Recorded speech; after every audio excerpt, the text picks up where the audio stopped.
I've been learning today about the function of the liver essentially, and its connection to a little bit of belly fat that I have.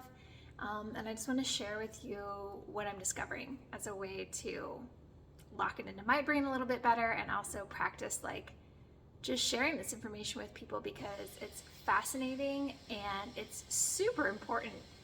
The liver performs over 500 functions a day. Everything we take in gets processed through the liver. Everything we put on our skin, taken through our body, supplements, water, drinks, whatever, it all gets processed through the liver. I used to only associate the liver with alcohol, and it is so much more than that. It is super important organ for digestion, for detoxification, for hormone production and balance, for the immune system, metabolism, blood sugar regulation, and on and on and on and on and on. It's super important. So I've been reading this scientific journal that is about metabolic dysfunctions and fatty liver disease, so non-alcoholic fatty liver disease. And just the associations that are there between insulin resistance, which is when your body's insulin response is no longer working because you have had chronically high levels of sugar in your blood for a long time. So if we're not consuming the right amount of sugars in all of its form, if we're not using that sugar well or enough, then the body has to store it. And if we just continue to put sugar and sugar and sugar into the blood, and also, by the way, stress can cause the same response. So even if we're not eating sugar, but we're stressing ourselves out all the time, it's going to cause this same insulin response. And I like to think of it as kind of a cry wolf situation. Like if we're yelling out for insulin all the time, again and again and again and again and again, it's not that it's not actually happening or not necessary, but the insulin just sort of gets overwhelmed and it cannot keep up. And then the insulin that we have, it just doesn't know how to do its job anymore. It loses function. So that is when we begin to develop insulin resistance, and insulin resistance is a step away from type 2 diabetes. It is pre-diabetes. I believe that that's where I have been for quite some time, is in that realm. And thankfully, I started working with Dr. Jill soon enough, and the other nutrition therapists that I worked with really before. And as I was working with Dr. Jill, caught it in time. And over the last year and a half, 2 years, I have gotten my liver back to a healthy place. And I'm happy to talk about that in any other videos. But this one, I just wanted to talk about a couple of the associations that this medical journal in particular has found. And this is called the standard. I'm not going to show you because it's going to be backwards, but it's got 2.5 pages of references in tiny print. It's super legit. And it's talking about the associations between things like leaky gut, which means your intestinal barrier has been, what do they call that? You've lost integrity in your intestinal barrier, which means that all kinds of stuff is getting into your bloodstream that causes all kinds of stuff to happen, inflammation up the wazoo, plus, immune system functions, allergies, things like that. That's when we start reacting to foods a lot more, is because we're just having this inflammation response again and again and again. So huge association between having leaky gut and the development of fatty liver disease, or non-alcoholic fatty liver disease. Huge association between mitochondrial dysfunction and fatty liver disease, and gut microbiome that is dysregulated also leads to and can contribute to fatty liver disease. So those are some things that this paper in particular really spells out those connections. And just super important, because we need our liver to function. And what happens if the liver begins to develop fatty liver disease is the next steps are like liver failure, cirrhosis, things like that, very serious things which may require liver transplant. And anytime we have to get into the body and take out an organ or switch out an organ, that is no bueno. That is like, yeah, that's steps from being here on the planet anymore. There are possibilities that can happen whenever we have to go in and do those kinds of surgeries. We want to avoid that as much as possible.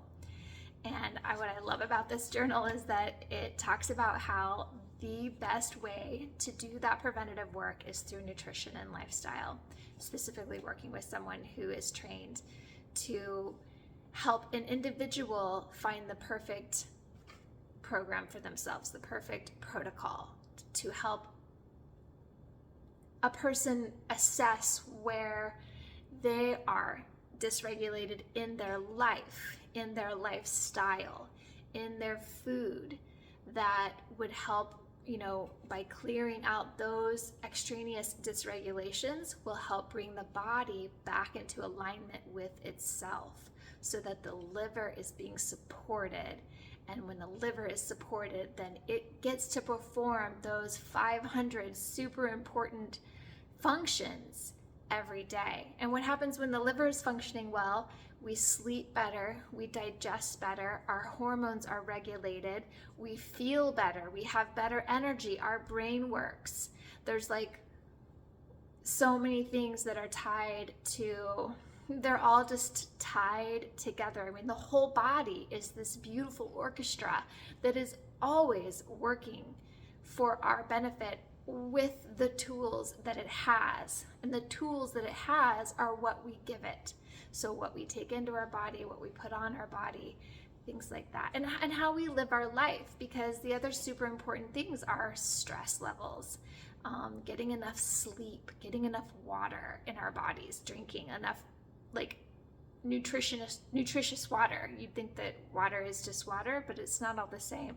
If you're drinking water out of plastic bottles or drinking water that's out of the tap, or drinking even just straight RO water, super clean water, the cleanest water you can drink, but it has no nutrients in it. The water has to have nutrients because water is super intelligent and it will steal nutrients to fortify itself. We don't want to do that. We don't want to steal nutrients that we've worked so hard to put into our bones and our muscles to hydrate the water to pee it out. We want to drink nutritious water so that we are adding nutrients to the body. So some of the most important things that one can do, just to give you some freebies, right, is number one is circadian health. So the whole rhythm of the earth, including us, work on the rhythm of the sun and the moon. We have to be in regulation with it because our body absolutely depends on it. So there are things called zeitgebers. The sun is the biggest zeitgeber. It's called a time giver. It's what tells our internal clock, which comes in through the eye, the retina of the eye, to the supranucleic, what's it called? Supranucleic, I can't think of what it's called. It's a hard one to say anyway. I can see it, I just can't say it. And tells our body what time it is. And then our body knows which functions to perform in at that moment, literally. So when we get up in the morning, you have to let the light into your eyes with naked eyes. So if you wear contacts or glasses, you have to spend time outside without those.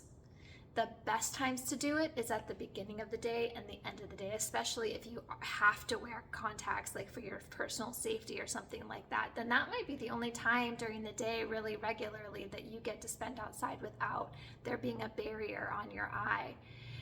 If you don't wear contacts and you just wear glasses, then you just want to take your glasses off and be outside for 5 to 10 minutes at least.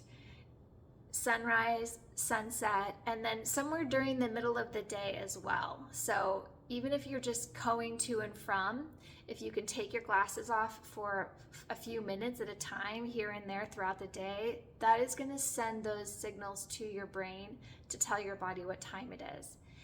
There are other important zeitgebers like when we eat. So eating at the same time every day is a really important regulator for the entire body. It also lets our body know, okay, now we're digesting, and then when digestion is done, the body launches into all these other processes.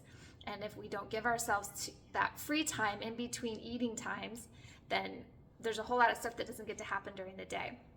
Same with at night. You want to finish eating a few hours before bed so that by the time you go to bed, you're not digesting anymore and your body gets to do all of its other regulating processes. And then nervous system work is the other big one. So this means reducing your stress. There are a million ways to reduce stress. We are inundated with stressful situations just constantly now. You know, for our ancestors, stress was immediate and was usually over quickly, and they could, you know, shake it off and move about their day and get on with life, you know, as long as something traumatic didn't happen. But today, it's just stressor after stressor after stressor, stressor after stressor. So doing things like deep breathing throughout the day, grounding, definitely relaxing before you eat. So if you're making your food, you want to make your food and then sit down, take a few deep breaths, drop into your body. If you say prayers, that's a good time to say a prayer because that gives your body that time to settle in. It's starting to prepare mentally and physically to receive food. There's all kinds of processes that happen when we're just about to take in food, that if we don't give ourselves time for that, then it also causes like a whole nother like stress response to happen. So yeah, there's a bunch of things that you can do to support your body in the way of stress, lymphatic work, you know, jumping, shaking, dancing, walking, relaxing. Deep breathing is such a good one though, so I gotta mention that one again.